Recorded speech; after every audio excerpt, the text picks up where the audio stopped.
We live in a generation that often assumes everyone's opinions are just as valid as the next guy's. And certainly there's a place for humility and humbly recognizing that we each have our own unique points of view, and that our perspective on an issue is not the only perspective, or certainly not the only correct perspective. There's a lot we can learn by simply listening to each other and trying to see from different vantage points. But often we then assume that because we each have our own perspective, that there's no common standard for us all.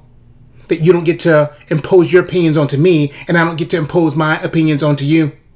And there is some truth here, but it's a mistake then to assume that there's no standards at all. And we can see this with beauty.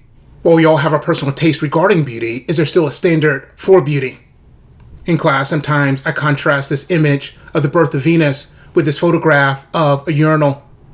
If beauty is solely in the eye of the beholder, then we have to conclude that both of these images are equally beautiful. But I believe most of us would rightly conclude that this painting of the birth of Venus is objectively more beautiful than this photograph of a urinal. And this is not a statement of personal preferences. When it comes to home decor, you might still choose a urinal over the painting, or you might just not care for the painting at all. Either way, to say that the painting is objectively more beautiful is to convey a standard of beauty beyond our personal taste. Some things are simply beautiful, while other things are not. And while there's a sense in which we should train our eyes to see and appreciate true beauty, this is not a standard that we get to make up for ourselves. Rather, our task is simply to discover, honor, and align ourselves with the true and the good that God has already established in His world.